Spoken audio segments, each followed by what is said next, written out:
Nepali Mudra. Finance made simple. Subscribe now. धेरैजना stock मार्केटमा पैसा कमाउने सपना लिएर आउनुहुन्छ तर प्रायजसोले गुमाउनुहुन्छ। किन? कारण एउटै हो, बजारको भाषा नबुझ्नु। आज हामी 5 वटा यस्ता शक्तिशाली टुलहरूको बारेमा एकदमै सरल तरिकाले कुरा गर्नेछौँ जसले हामीलाई कहिले किन्ने, कहिले बेच्ने अनि कहिले चाहिँ चुप लागेर बस्ने भन्ने कुरामा स्पष्ट हुन मद्दत गर्छ। यो प्रश्न सायद सबैको मनमा हुन्छ, हैन त? खास गरी जब कोही नयाँ बजारमा प्रवेश गर्छ। आखिर किन धेरैजसो नयाँ ट्रेडरहरूले पैसा गुमाउँछन् त? यसको जवाफ एकदमै सिधा छ। उहाँहरूले बजारले दिइरहेको सङ्केतलाई गलत तरिकाले पढ्नुहुन्छ। हो, बजारले सधैँ केही न केही भनिरहेको हुन्छ, तर त्यसको भाषा बुझ्न हामीलाई सही औजारहरू चाहिन्छ अनि आज हामी तिनै औजारहरू चलाउन सिक्दैछौँ। ल, हाम्रो आजको यात्रा यस्तो रहनेछ। सुरुमा हामी बजारको एउटा सामान्य पासोबारे जान्नेछौँ, त्यसपछि ट्रेन्ड र मोमेन्टम कसरी पढ्ने भनेर हेर्नेछौँ अनि सङ्केतहरूलाई कसरी पक्का गर्ने र अन्त्यमा यी सबैलाई मिलाएर एउटा बलियो ट्रेडिङ रणनीति र केही नियमहरू बनाउनेछौँ। ल है त, सुरु गरौँ हाम्रो पहिलो खण्डबाट। बजारमा एउटा यस्तो जाल छ जसमा धेरै नयाँ ट्रेडरहरू फस्छन्। हाम्रो पहिलो इन्डिकेटरले हामीलाई त्यही जालबाट बच्न मद्दत गर्छ। यो हो मुभिङ एभरेज वा एमए। यो सायद सबैभन्दा आधारभूत तर एकदमै महत्त्वपूर्ण टुल हो। यसले के गर्छ? एकदम सरल छ। यसले प्राइसको होहल्लालाई शान्त पारेर बजारको खास दिशा देखाउँछ, मतलब बजार माथि गइरहेको छ कि तलतिर। तर यहाँ एउटा कुरा बुझ्नुपर्छ, सबै मुभिङ एभरेज एउटै हुँदैनन्। जस्तै 5 दिनको एमए एकदमै छिटो हुन्छ जसले तत्कालको प्राइस एक्सन देखाउँछ। 10 दिनकोले छोटो अवधिको ट्रेन्ड देखाउँछ भने 44 दिनको एमए चाहिँ एउटा बलियो पर्खाल जस्तै हो जसले सपोर्ट र रेसिस्टेन्सको काम गर्छ। अब आउँछ यसको सबैभन्दा शक्तिशाली सङ्केत, क्रस ओभर। जब छिटो चल्ने 5 दिने एमएले ढिलो चल्ने 10 र 44 दिने एमएलाई तलबाट माथितिर काट्छ, त्यसलाई गोल्डन क्रस भनिन्छ। यो एउटा एकदमै बलियो किन्ने सङ्केत हो। अनि ठ्याक्कै उल्टो, जब यो माथिबाट तलतिर काट्छ तब चाहिँ होसियार हुने बेला भयो, ट्रेन्ड कमजोर हुँदैछ भन्ने बुझ्नुपर्छ।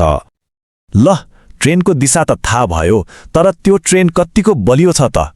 अब हाम्रो दोस्रो खण्डमा हामी त्यही ट्रेन्डको मोमेन्टम अर्थात् गति नाप्न सिक्नेछौँ। यो हो आरएसआई अर्थात् रिलेटिभ स्ट्रेन्थ इन्डेक्स। यसलाई बजारको स्पिडोमिटर भनेर सोच्नुहोस्। यसले प्राइस कति छिटो र कति जोडले माथि वा तल गइरहेको छ भनेर नाप्छ। सरल भाषामा भन्दा बजारमा किन्नेहरू हावी छन् कि बेच्नेहरू भनेर यसले देखाउँछ। यसको नियम एकदमै सजिलो छ। यदि आरएससी को लाइन 70 भन्दा माथि गयो भने त्यसलाई ओभरबट भनिन्छ, मतलब बजारमा अलि बढी नै खरिदारी भयो, अब मूल्य घट्न सक्छ। अनि यदि 30 भन्दा तल झर्यो भने त्यो ओभरसोल्ड हो, मतलब अलि बढी नै बिक्री भयो, अब मूल्य माथि फर्किने सम्भावना छ। तर यहाँ एउटा एकदमै महत्त्वपूर्ण कुरा याद राख्नुहोला। धेरैले गर्ने गल्ती के हो भने आरएसआई 30 मा देख्ने बित्तिकै आँखा चिम्लेर किनिहाल्छन्। त्यसो कहिल्यै नगर्नुहोस्। आरएसआई एउटा सङ्केत मात्र हो, निर्णय होइन। यसलाई सधैँ मुख्य ट्रेन्डसँग मिलाएर हेर्नुपर्छ। ल, हामीले ट्रेन्डको दिशा हेर्यौँ, त्यसको गति पनि नाप्यौँ। अब तेस्रो खण्डमा हामीले पाएको सङ्केत साँच्चै सही हो कि होइन भनेर कसरी कन्फर्म गर्ने भन्ने बारे सिक्नेछौँ। यो हो एमएसिडी। यसलाई एउटा सेकेन्ड ओपिनियन दिने डाक्टर जस्तै सम्झिनुहोस्। यदि एमए र आरएसआईले किन्नुहोस् भन्दैछन् भने एमएसिडीले पनि हो ठिक छ भनेर हरियो झण्डा देखायो भने हाम्रो आत्मविश्वास बढ्छ। यसमा पनि क्रसओभर नै मुख्य हो। जब निलो म्याकडी लाइनले रातो सिग्नल लाइनलाई तलबाट माथितिर काट्छ, त्यो एउटा बलियो किन्ने सङ्केत हो। यसले नयाँ अपट्रेन्ड सुरु हुन लागेको जनाउँछ। अनि जब त्यो निलो लाइनले रातोलाई माथिबाट तलतिर काट्छ तब चाहिँ ट्रेन्ड कमजोर हुँदैछ, सावधान हुने बेला भयो भनेर बुझ्नुपर्छ। अब कुरा गरौँ एउटा एकदमै सटिक टुलको, फिबोनाची रिट्रेसमेन्ट। यसको काम के हो भने जब बजार माथि गइरहेको हुन्छ र थोरै तल झरेर आराम गर्छ, त्यो आराम गर्ने र फेरि माथि जान सक्ने सम्भावित सपोर्ट जोन पत्ता लगाउनु हो।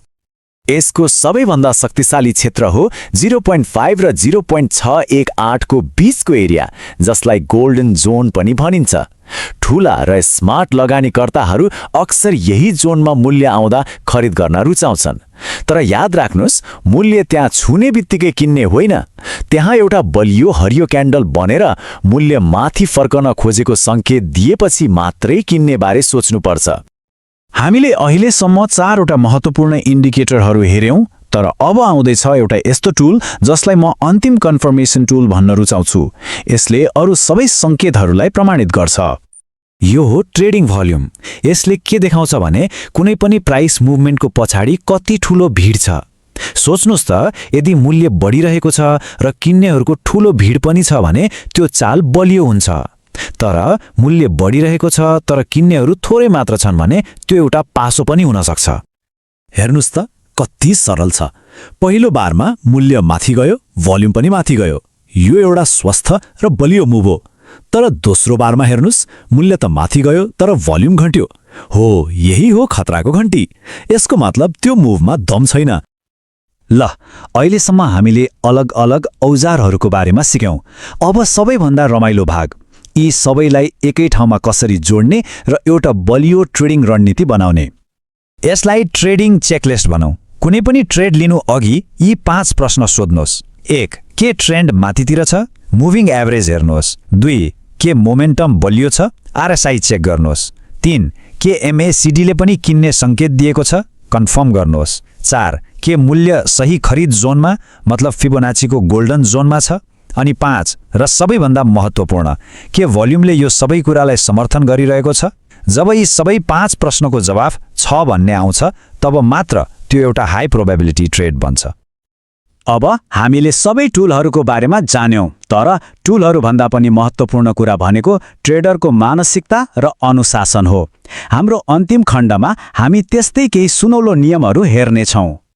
यी 3 नियमहरू दिमागमा सधैँ राख्नुहोला। पहिलो, सधैँ स्टप लस प्रयोग गर्नुहोस्। नाफा कमाउनुभन्दा पहिला आफ्नो पुँजी जोगाउनु ठूलो कुरा हो। दोस्रो, हरेक दिन ट्रेड गर्नै पर्छ भन्ने छैन। सही ट्रेडको लागि धैर्यताका साथ पर्खनुहोस्। अनि तेस्रो, यो सबैभन्दा महत्त्वपूर्ण छ, पैसा इन्डिकेटरले होइन, अनुशासनले कमाउने हो।